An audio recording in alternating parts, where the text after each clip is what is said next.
Assalamualaikum warahmatullahi wabarakatuh. Apa kabar Bapak Ibu para peserta PPG Guru Kelas MI atau GKMI tahun 2025? Jumpa kembali di channel Kang Safar. Di video kali ini kita akan coba membahas soal-soal UP PPG GKMI atau Guru Kelas MI berdasarkan kisi-kisi UP PPG Kemenak terbaru tahun 2025. Nah, Bapak Ibu, di video VAT pertama ini, soal-soal yang akan kita bahas mengacu pada indikator yang ada pada kisi-kisi terbaru ya, tahun 2025. Nah, untuk video pertama ini, khusus ya, khusus, bagi guru kelas MI, kita akan coba membahas indikator 1 sampai 15. Berarti ada 15 soal yang akan coba kita bahas pada video kali ini Bapak Ibu ya. Semoga membantu. Baik, tanpa berlama-lama kita langsung saja ke pembahasan, soal-soalnya. Nah, yang pertama Bapak Ibu, indikator soal yang pertama, disajikan deskripsi materi tentang pengenalan huruf dan kata ya, ini materinya. Kemudian Bapak Ibu akan diminta untuk menentukan rumusan tujuan pembelajaran ranah sikap yang paling sesuai dengan indikator tujuan supaya peserta didik dapat meningkatkan keimanan, ketakwaan, dan akhlak mulia. Kemudian untuk level kognitifnya ini C5 atau evaluasi, kemudian untuk tingkat kesulitannya adalah sedang. Baik, langsung saja kita ke soalnya. Seorang guru kelas 1 MI akan mengajarkan materi pengenalan huruf dan kata. Ini materinya ya. Kemudian, guru ingin merumuskan tujuan pembelajaran pada ranah sikap untuk menumbuhkan keimanan dan ketakwaan siswa. Manakah rumusan tujuan yang paling tepat? Nah, di sini ada 5 opsi jawaban, Bapak Ibu. Kita lihat opsi yang pertama, siswa mampu menyebutkan huruf dan kata dengan benar. Kemudian opsi yang kedua, siswa menunjukkan rasa senang dalam belajar huruf dan kata. Yang C, siswa mampu membaca huruf dan kata dengan lafal yang tepat. Yang D, siswa menunjukkan rasa syukur atas nikmat Allah berupa kemampuan membaca. Yang E, siswa menghafal huruf hijaiyah dan kata sederhana. Nah, Bapak Ibu, dari 5 opsi ini, jawaban yang sesuainya adalah yang D ya, yang ini. Kita lihat pembahasannya. Nah, jawaban D ini paling tepat karena secara eksplisit ya, menunjukkan sikap spiritual, yaitu rasa syukur kepada Allah yang sejalan dengan tujuan meningkatkan keimanan dan ketakwaan. Nah, ini ya, jadi ada sikap spiritualnya Bapak Ibu. Kemudian untuk opsi A dan C ini tidak tepat karena berfokus pada kemampuan kognitif dan psikomotorik. A dan C ya, mana? Ini A menyebutkan membaca ya. Itu masuknya kategori kognitif dan psikomotorik. Jadi tidak masuk ke ranah sikap. Nah, untuk opsi B ini termasuk ranah sikap ya. Nah, ini ada di sini kata kerjanya menunjukkan. Sebetulnya ini kata sikap juga Bapak Ibu ya. Tetapi tidak mencerminkan nilai religiusnya. Jadi menunjukkan rasa senang saja di sini dalam belajar huruf dan kata. Nah, sementara kalau yang D ini kan dikaitkan dengan materi ya, rasa syukur atas nikmat Allah. Nah, ini ada nilai religiusnya. Nah, sementara opsi yang E ini menekankan pada aspek hafalan ya, menghafal bukan sikap. Jadi yang A, kemudian yang C dan yang E ini bukan ranah sikap. Nah, sementara yang B dengan D ini ranah sikap, cuman bedanya kalau yang B, ranah sikap tetapi tidak menyentuh nilai religius sesuai dengan materi keimanan ini nih. Sementara kalau yang D, ini ada nilai religiusnya Bapak ya. Rasa syukur atas nikmat Allah baru dikaitkan dengan aktivitas di kelas begitu. Baik, kita lanjut ke indikator yang kedua Bapak Ibu. Disajikan pernyataan materi, ini materinya Pancasila dan keluarga, kemudian Bapak Ibu akan diminta untuk menuliskan atau menentukan rumusan tujuan sama dengan yang tadi. Nah, ini ranahnya beda, ini ranah pengetahuan ya. Kalau yang tadi ranah sikap. Kemudian supaya peserta didik mampu berpikir kritis. Levelnya ini C6 mencipta. Kemudian tingkat kesulitannya sukar Bapak Ibu ya. Baik, kita langsung ke soalnya. Seorang guru kelas 4 MI mengajar materi Pancasila dan peran keluarga dalam kehidupan sehari-hari. Kemudian guru ingin menyusun tujuan pembelajaran pada ranah pengetahuan ya, ini yang dapat mengembangkan kemampuan berpikir kritis siswa. Maka rumusan tujuan manakah yang paling tepat? Kita lihat opsinya. Yang pertama, siswa mampu menjelaskan nilai-nilai Pancasila. Kemudian yang B, siswa mampu menyebutkan peran keluarga sesuai sila-sila Pancasila. Yang C, siswa mampu membandingkan penerapan nilai Pancasila di dua lingkungan keluarga berbeda. Kemudian yang D, siswa mampu membuat laporan ya hasil pengamatan tentang penerapan nilai Pancasila dalam keluarga. Lalu yang E, siswa mampu menyimpulkan makna sila-sila Pancasila. Nah, jawabannya adalah yang D, Bapak Ibu ya. Jadi siswa mampu membuat laporan hasil pengamatan tentang penerapan nilai Pancasila. Nah, kita lihat pembahasannya Bapak Ibu ya. Kenapa ini yang D yang dipilih? Sementara kalau berbicara ranah pengetahuan, ini hampir semuanya masuk ke ranah pengetahuan, menjelaskan ini ranah pengetahuan, menyebutkan juga membandingkan termasuk menyimpulkan ya. Jadi masuk ke ranah-ranah pengetahuan. Apakah mungkin tidak ada unsur ini kali ini ya untuk yang opsi lain? Kita lihat saja di sini pembahasannya. Untuk yang D ini paling tepat karena meminta siswa untuk menciptakan laporan berdasarkan pengamatan mereka yang melibatkan proses berpikir kritis. Oh, ini berarti benar. Jadi selain masuk ke ranah kognitif Bapak Ibu ya, pengetahuan, namun juga ada unsur berpikir kritisnya. Nah, sementara ketika membuat laporan hasil pengamatan, ya kan, ini ada melibatkan proses berpikir atau C6. Sementara untuk opsi A dan B ini hanya mengarah pada pemahaman dasar saja ya, menjelaskan dan menyebutkan. Untuk yang C mengarah pada analisis, ya ini membandingkan. Sementara yang E lebih pada evaluasi yang menyimpulkan. Baik, kita lanjut ke indikator soal yang ketiga. Disajikan pernyataan materi ini tentang teori dan aplikasi materi ajar ilmu fisik ya. Kemudian Bapak Ibu akan diminta untuk menentukan rumusan tujuan pembelajaran ranah keterampilan. Nah, ini ranahnya beda dengan yang dua tadi. Kemudian indikator yang paling sesuai dengan indikator supaya peserta didik memiliki semangat gotong royong. Jadi yang harus diberikan catatannya selain ranah Bapak Ibu ya, selain ranah juga ininya nih indikatornya ya. Semangat gotong royongnya. Ini levelnya C6, kemudian tingkat kesulitannya sukar. Kita langsung lihat soalnya. Seorang guru kelas 5 MI mengajarkan materi ilmu fisik, khususnya tentang gerakan dan gaya. Guru ingin merumuskan tujuan pembelajaran pada ranah keterampilan yang dapat menumbuhkan semangat gotong royong. Nah, ini ya, ada gotong royongnya dalam kegiatan eksperimen. Rumusan tujuan yang tepat. Yang A, siswa mampu membuat model ya percobaan gaya secara individu. Kemudian yang B, siswa mampu menyusun dan melaksanakan percobaan gaya dalam kelompok. Lalu yang C, siswa mampu menjelaskan hasil percobaan tentang gaya dalam gerakan. Kemudian yang D, siswa mampu mengidentifikasi gaya yang terjadi pada percobaan gerakan. Yang E, siswa mampu mempresentasikan hasil eksperimen tentang gaya dan gerakan. Nah, di sini ada dua unsur yang mesti dicatat Bapak Ibu. Yang pertama ada ranah kognitif, yang kedua ada semangat gotong royong ya. Ada dua catatan di sini. Maka jawaban yang sesuainya adalah yang B Bapak Ibu, yang ini nih. Karena di samping ada ranah yang menyusun dan melaksanakan ini keterampilan, skill ya. Kemudian ada unsur gotong royongnya ini kelompok. Nah, kita lihat pembahasannya. Yang B paling tepat karena menuntut siswa untuk berkolaborasi. Nah, ini berkelompok ya, ada kelompok. Dalam menyusun dan melaksanakan percobaan yang mengembangkan semangat gotong royong. Nah, kan benar. Kemudian opsi A ini lebih fokus pada keterampilan individu, sedangkan yang sedangkan C, D, dan E lebih mengarah pada keterampilan berpikir atau presentasi individu tanpa menekankan adanya kolaborasi. Ya, jadi kalau yang opsi yang ini nggak ada, justru yang C dan E ini nggak ada individu, nggak ada kelompok ya. Ini. Kalau ini disebutkan ada individu. Nah, cuman kan tidak sesuai dengan semangat gotong royong ini. Baik, kita lanjut ke indikator soal yang keempat Bapak Ibu.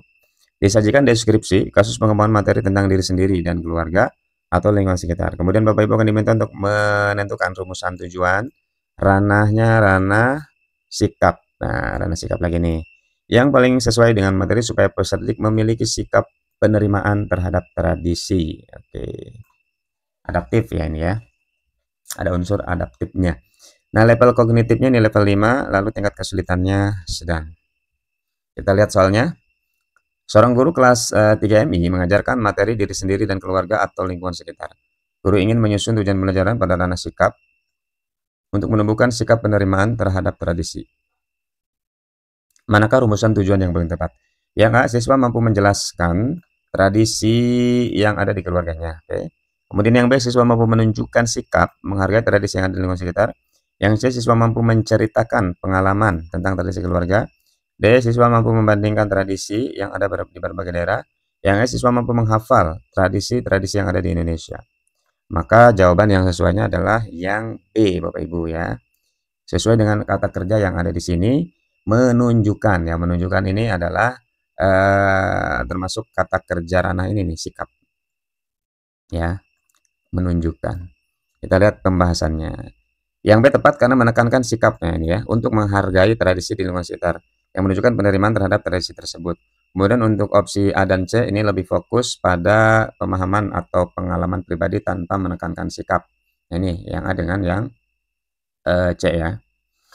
Kemudian untuk D dan untuk opsi D lebih fokus pada analisis, ini membandingkan ini analisis. Kemudian yang E fokus pada hafalan ya. Oke. Baik, kita lanjut ke indikator soal kelima. Disajikan deskripsi materi tentang bilangan. Kemudian mahasiswa atau Bapak Ibu akan diminta untuk menentukan rumusan indikator ya. Tujuan pembelajaran ranah pengetahuan. Ini ranahnya.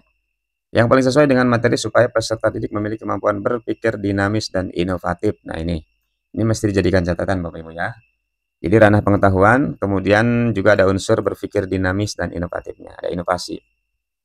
Levelnya C6 dan tingkat kesulitannya sulit.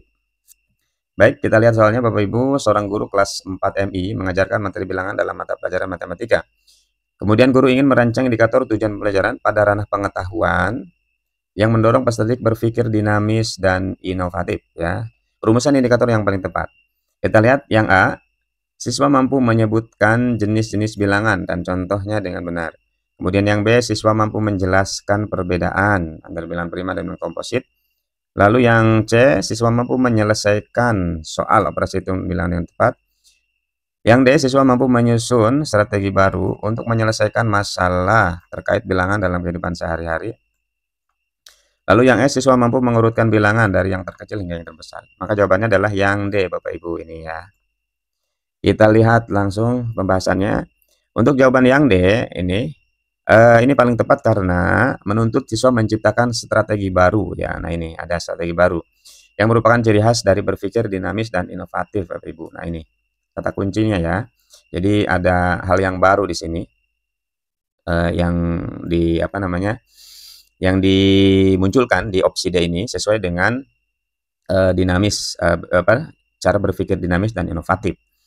Kemudian dalam ranah pengetahuan di level C6.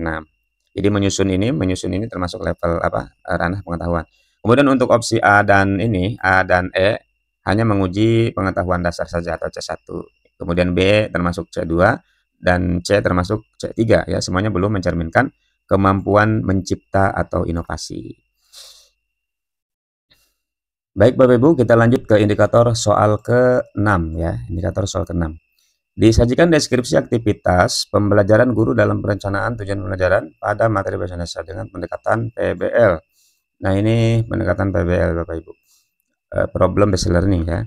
Kemudian Bapak Ibu diminta untuk menganalisis materi ajar, membaca dan menulis kalimat sederhana berdasarkan struktur keilmuan pada perencanaan tujuan pembelajaran sesuai dengan karakteristik peserta didik. Ya. Kemudian levelnya C4 dan tingkat kesulitannya adalah sedang. Kita lihat soalnya. Dalam merancang pembelajaran bahasa Indonesia dengan pendekatan problem based learning, seorang guru menyusun tujuan pembelajaran untuk materi membaca dan menulis kalimat sederhana di kelas 2MI. Kemudian guru memastikan tujuan tersebut sesuai struktur keilmuan dan karakteristik peserta didik. Manakah rumusan tujuan yang paling mencerminkan analisis yang tepat? Kita lihat opsinya. Yang A, siswa mampu menyebutkan ya kata-kata benda dalam kalimat sederhana. Kemudian yang B, siswa mampu menyalin kalimat sederhana. Yang C, siswa mampu membaca teks pendek. Yang D, siswa mampu menjawab pertanyaan. Yang E, siswa mampu menyusun kalimat sederhana berdasarkan kata yang diberikan melalui diskusi kelompok. Ya, jawaban yang tepat adalah yang E, Bapak Ibu. Kita lihat pembahasannya. Untuk opsi yang E ini, ya, ini yang jawabannya tepat karena mencerminkan proses analisis ya. Ada proses analisis ya di sini terhadap struktur bahasa, penyusunan kalimat. Nah, jadi menyusun kalimat ini mencirikan gitu ya, mencirikan adanya proses menganalisis begitu. Kemudian mengaitkannya juga dengan pendekatan PBL yang melalui kerja kelompok. Nah, ini problem based learning. Nah, jadi diskusi kelompok ini termasuk salah satu ciri khas dari pendekatan PBL Bapak Ibu, problem based learning begitu. Sehingga opsi A yang dipilih ya. Jadi tujuan ini juga sesuai dengan karakteristik siswa kelas 2 yang mulai aktif berpikir dan bekerja sama. Nah, kemudian untuk yang A dan B ini hanya mencerminkan level C1, C2 ya, keterampilan dasar. Lalu yang D lebih ke penerapan, bukan analisis, yang mempertimbangkan struktur keilmuan dan pendekatan pembelajaran. Baik, kita lanjut ke indikator soal ke-7.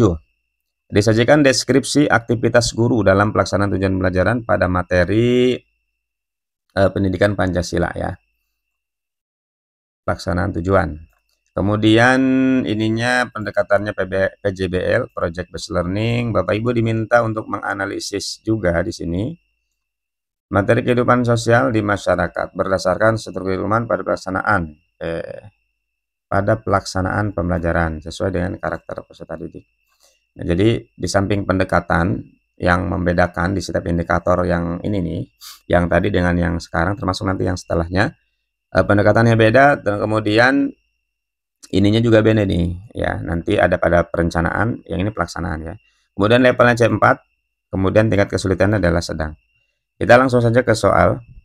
Dalam melaksanakan pembelajaran PPKN dengan pendekatan PJBL atau Project Based Learning, seorang guru kelas 5 ya, kelas 5 MI mengajak peserta didik mempelajari kehidupan sosial di masyarakat. Kemudian guru ingin menerapkan tujuan pembelajaran yang sesuai dengan struktur keilmuan PPKN dan karakteristik peserta didik ya. Manakah aktivitas yang paling mencerminkan? Oke, aktivitas yang paling mencerminkan tujuan pembelajaran tersebut. Yang A, siswa menonton video tentang kehidupan sosial. Ingat Bapak Ibu ya, ini nih, project based learning. Jadi ada unsur projectnya berarti ini. Ada hasil atau ada karya. Kemudian yang B, mendengarkan penjelasan guru. Kemudian yang C, berdiskusi. Yang D, membuat proyek laporan hasil observasi.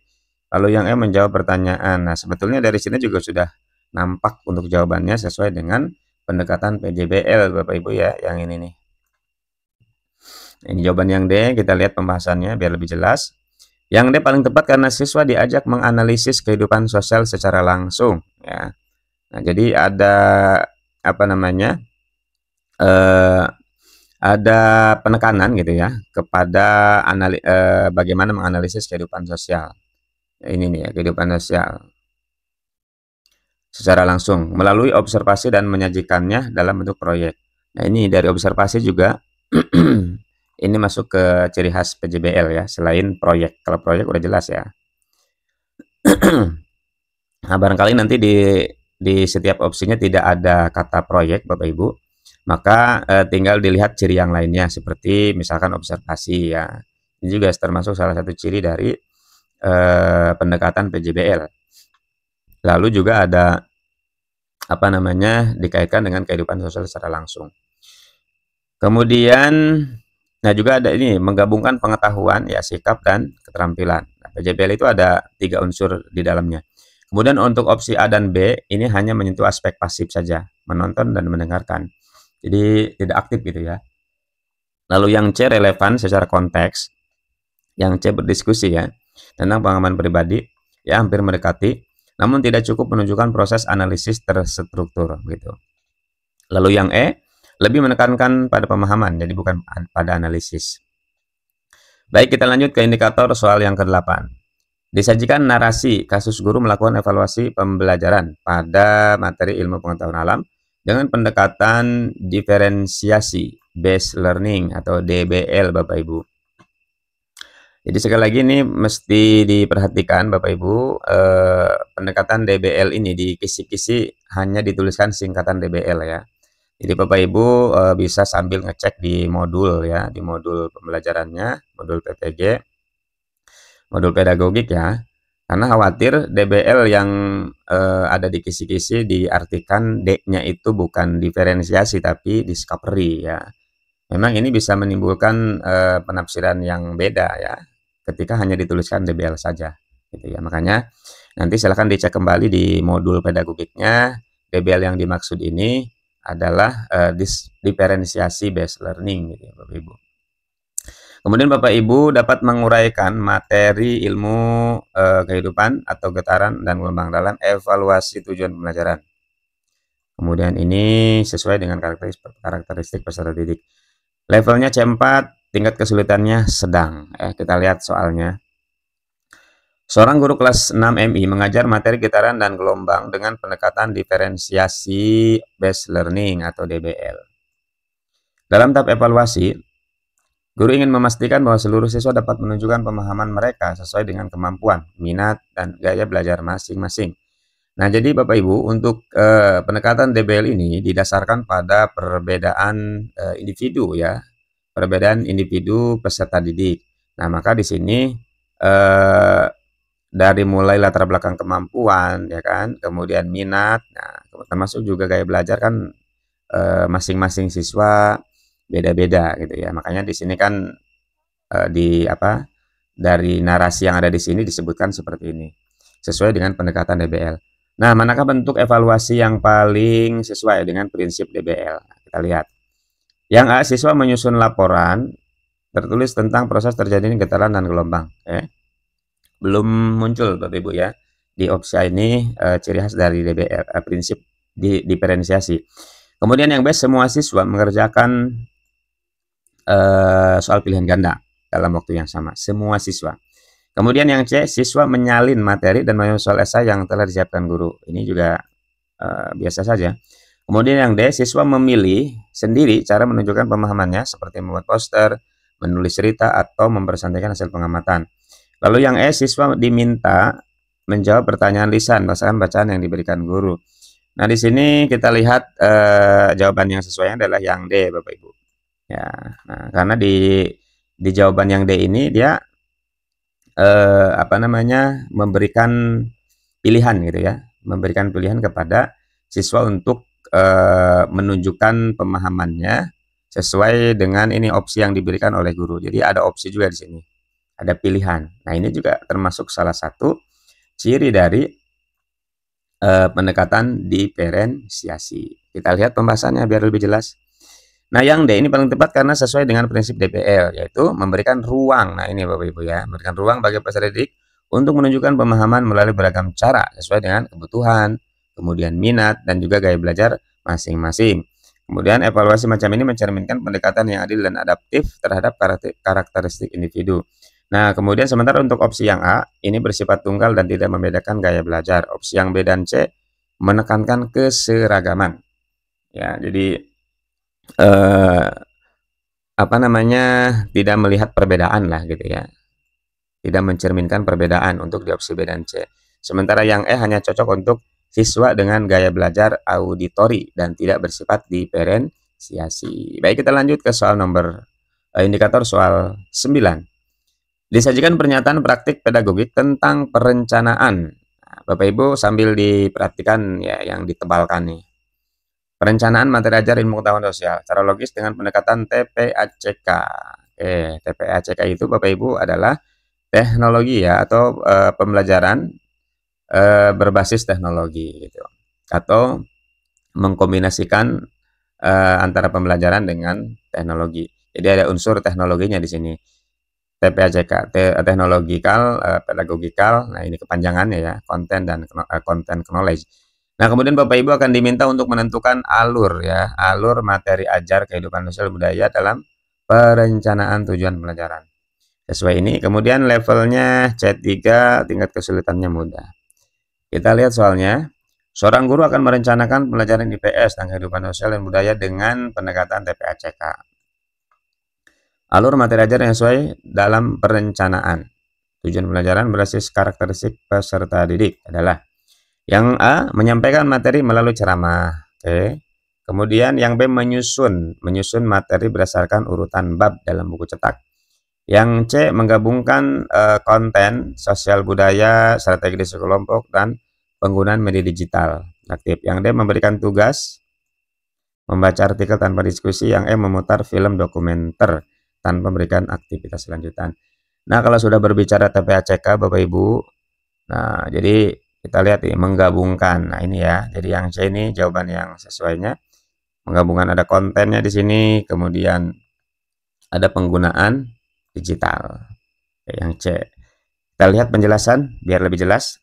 Yang C paling tepat karena mencerminkan pendekatan TPCK ya. Nah, tadi teknologikal, kemudian pedagogikal, dan content knowledge.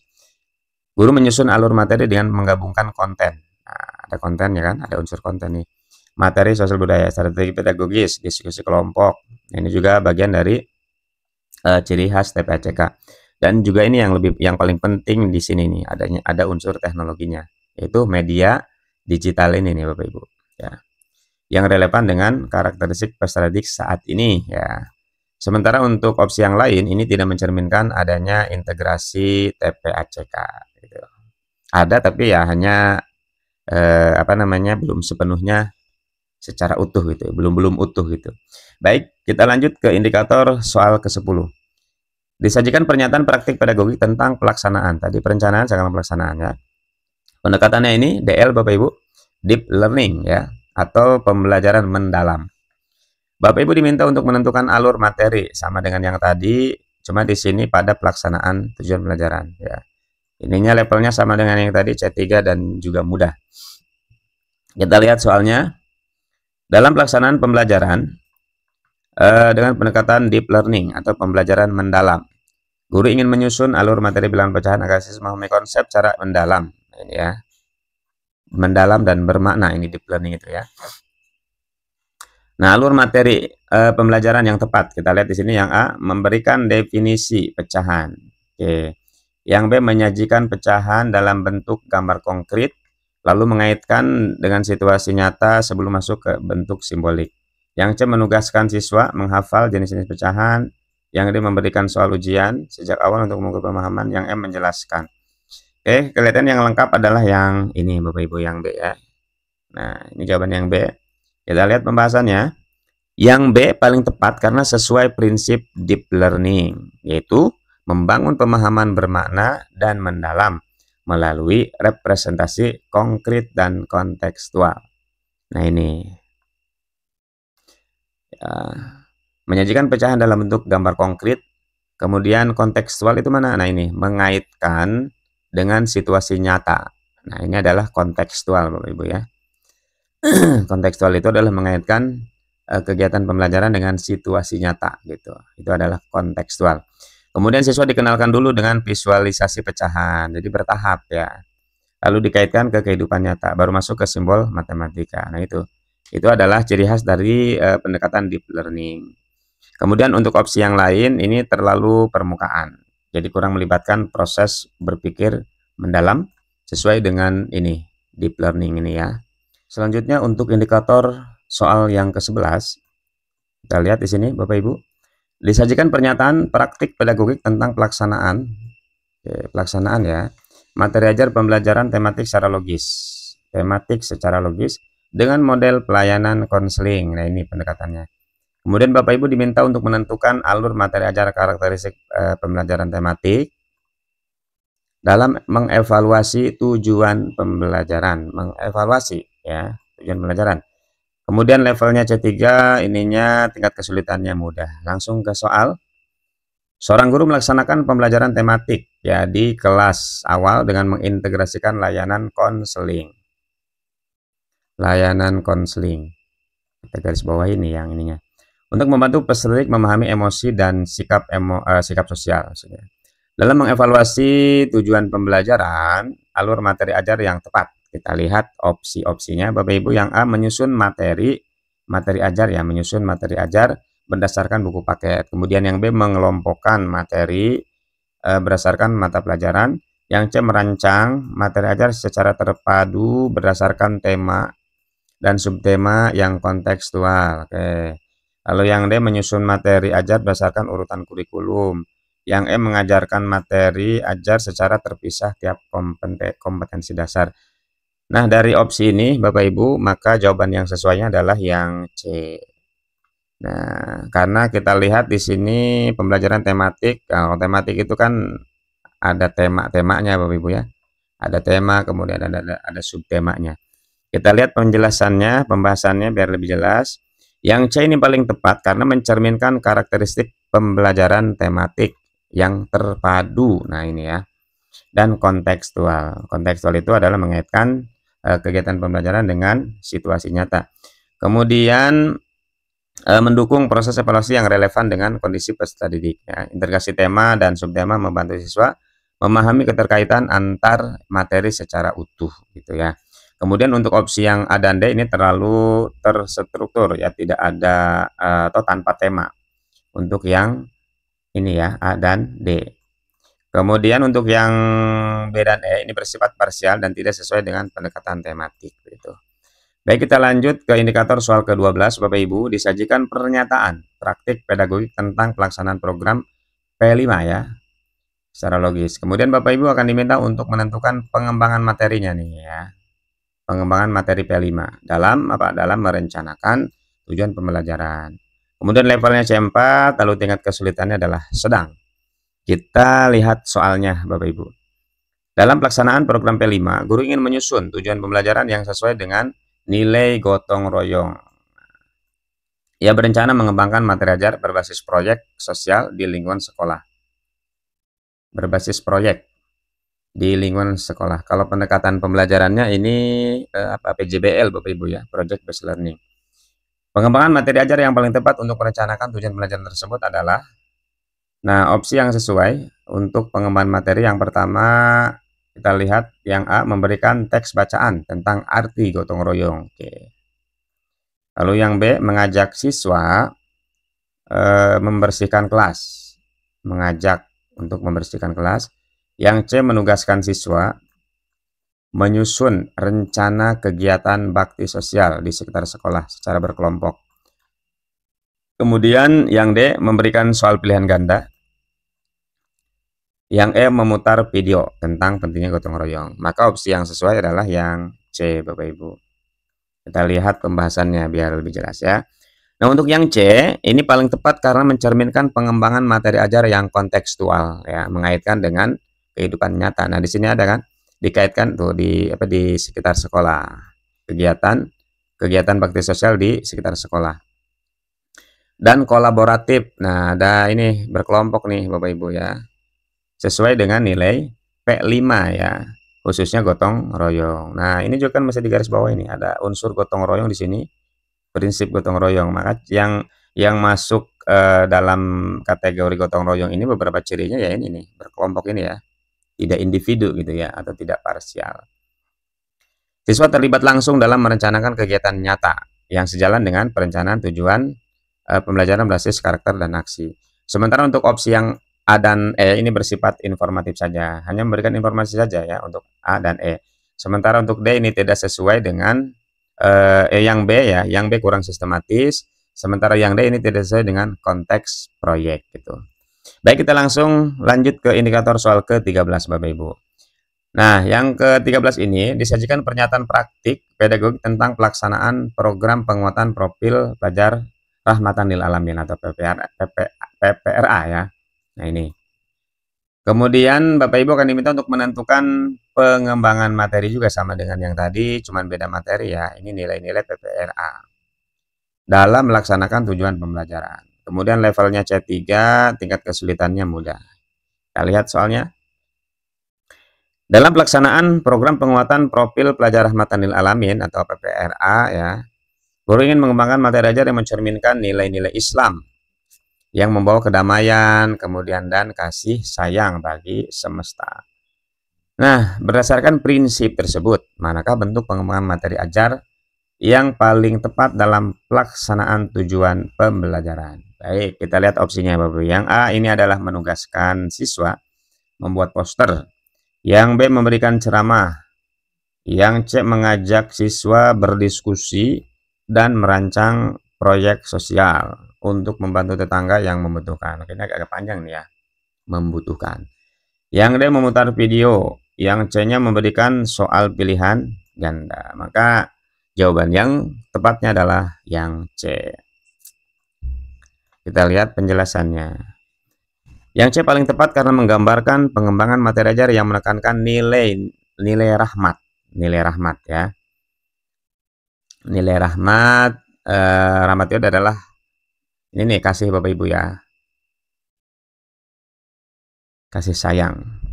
kepedulian dan aksi nyata sesuai dengan semangat ini profil pelajar rahmatan lil alamin dan karakteristik peserta didik. Kegiatan proyek sosial, nah ini tadi itu mengembangkan sikap, jadi ada penekanan pada sikap, pengetahuan dan juga keterampilan gitu ya. Nah tadi Bapak Ibu ada unsur kasih ini ya atau rahmat, nah ini ke sini. Kemudian ada unsur kepedulian juga sesuai dengan PPRA ya, profil pelajar rahmatan lil alamin begitu. Jadi ada unsur kasih sayang bagi semesta gitu kira-kira. Ini kan membantu tetangga kan masuk nih ya ininya. Apalagi berbicara sosial gitu. Nah, sementara untuk opsi yang lain ini terlalu fokus pada penyampaian informasi pasif. Jadi belum mendorong peserta didik menganalisis dan menginternalisasi. Nah, ini jadi tidak ada proses untuk menginternalisasi nilai-nilai PPRA gitu secara kontekstualnya ya. Baik, kita lanjut ke indikator soal ke-14. Disajikan pernyataan praktik pedagogik. Ya, mana I-nya ini? Pedagogi, ya ini I-nya nih. Atau praktik di masyarakat tentang implementasi nilai-nilai moderasi beragama. Ini ininya ya materinya. Kemudian Bapak Ibu diminta untuk menentukan pengembangan materi sama ya. Materinya materi ini nih. Materi ajar nilai-nilai Islam sebagai agama yang moderat atau wasatiyah dalam evaluasi tujuan pembelajaran. Kemudian levelnya C4, tingkat kesulitannya adalah sedang. Kita lihat soalnya Bapak Ibu. Seorang guru akan mengevaluasi keberhasilan pembelajaran nilai-nilai Islam moderat atau wasatiyah melalui praktik di lingkungan masyarakat sekolah. Evaluasi yang tepat sesuai karakteristik peserta didik dan prinsip moderasi beragama. Nah, ini yang ditanyakan adalah evaluasinya. Kita lihat pilihannya atau opsi jawabannya. Yang pertama memberikan soal hafalan. Kemudian yang B menugaskan siswa membuat laporan observasi kerukunan umat beragama di lingkungan sekitar. Yang C mengadakan tes tertulis. Yang D menugaskan siswa menghafal. Yang E memberikan ceramah tentang pentingnya toleransi. Kalau dilihat dari kata kerjanya, ya termasuk tugas yang diberikan ini lebih cenderung ke B Bapak Ibu ya. Cuman kita lihat, nah betul, ini jawabannya adalah yang B. Karena ada unsur-unsur yang sesuai dengan konteks soal. Kita lihat pembahasannya biar lebih jelas nih. Untuk opsi yang B ini tepat Bapak Ibu karena mengajak siswa menganalisis praktik nyata moderasi beragama. Nah ini ya. Observasi kan, ini praktik nyata berarti di lingkungan sekitar. Melalui observasi langsung nih tadi. Yang sesuai dengan level C4. Kemudian pendekatan ini mencerminkan evaluasi berbasis karakteristik peserta didik dan penerapan nilai-nilai Islam sebagai agama moderat secara kontekstual. Nah, ada kaitannya dengan kehidupan nyata di sini ya lingkungan sekitar. Nah, sementara untuk opsi yang lain, nah ini untuk A, C, dan D ini hanya mengukur pengetahuan saja ya, ranah pengetahuan. Jadi bukan analisis. Sementara untuk yang E ini pasif dan tidak mengevaluasi keterlibatan siswa. Baik Bapak Ibu, kita lanjut ke indikator soal ke-15 ya. Disajikan pernyataan praktik pedagogi atau praktik di masyarakat tentang alasan implementasi nilai-nilai moderasi beragama. Kemudian Bapak Ibu akan diminta untuk menilai pengembangan materi ajar Islam sebagai agama yang moderat atau wasatiyah dengan alasan yang tepat. Nah ini, jadi kita lihat alasannya nanti. Kemudian levelnya C4, tingkat kesulitannya sedang. Nah ini soalnya Bapak Ibu, dalam praktik di masyarakat sering terjadi perbedaan pandangan ya dalam beragama. Betul ya, perbedaan pandangan dalam beragama. Seorang guru hendak mengembangkan materi ajar Islam sebagai agama yang moderat atau wasatiyah yang sesuai dengan semangat moderasi. Alasan yang paling tepat dalam mengembangkan materi tersebut adalah yang A, supaya peserta didik mampu mendebat pandangan keagamaan lain secara logis. Mendebat ya. Kemudian yang B, untuk menanamkan doktrin bahwa Islam paling benar. Oke. Nah ini sangat kontra dengan ini Bapak Ibu nih, moderasi ya. Tapi kita lihat aja dulu. Agar peserta didik memahami pentingnya menjaga keseimbangan, toleransi, dan menghindari sikap ekstrim. Oke. Ini. Kemudian yang D, karena Islam harus dibela dari semua kelompok yang berbeda. Yang E, untuk menunjukkan bahwa semua agama itu sama. Oke. Baik, opsi yang sesuai adalah yang C, Bapak Ibu ya. Nah, kita lihat ini ada unsur ini nih. Kan menjaga keseimbangan, lebih bijak lah gitu ya. Ininya penjelasannya lebih bijak. Kemudian ini ada toleransi nih Bapak Ibu. Ya, toleransi ini ke sini nih, ciri khas dari moderasi beragama itu adalah toleransi. Kita lihat pembahasannya. C adalah yang paling tepat ya, karena sejalan dengan prinsip moderasi beragama ya, yaitu mengajarkan keseimbangan, kemudian toleransi dan juga penolakan terhadap ekstremisme gitu. Sikap ekstrim. Ini merupakan dasar rasional dalam menilai pengembangan materi Islam wasatiyah di tengah keberagaman pandangan di masyarakat. Kemudian untuk opsi A dan D ini berpotensi memicu konfrontasi. Ya, ini bahaya nih ya. Kemudian yang B menanamkan eksklusif yang B ini ya, karena merasa paling benar tadi dan sangat bertentangan dengan nilai-nilai moderasi beragama. Lalu yang E menyederhanakan perbedaan agama secara tidak tepat. Ini juga nggak tepat ya. Menunjukkan bahwa semua agama itu sama juga kurang tepat. Oke, nah itu Bapak Ibu 15 soal berdasarkan 15 indikator yang ada pada kisi-kisi UPPPG terbaru tahun 2025 ya. Semoga membantu Bapak Ibu. Jika dirasa bermanfaat, silakan videonya untuk di-share ke teman-teman yang lain ya, teman-teman guru yang lain yang juga sedang mempersiapkan diri untuk mengikuti UPPPG ya, khususnya guru kelas MI atau GKMI. Jika ada saran masukan Bapak Ibu, silakan untuk dituliskan di kolom komentar. Dan bagi Bapak Ibu yang memerlukan file ya, silakan nanti sampaikan aja di kolom komentar, nanti saya share atau saya tuliskan di deskripsi video ini ya, untuk kemudian bisa diunduh linknya. Baik Bapak Ibu, terima kasih. Nanti kita lanjutkan ya di video berikutnya untuk part-part berikutnya, indikator-indikator berikutnya. Terima kasih, semoga bermanfaat. Assalamualaikum warahmatullahi wabarakatuh.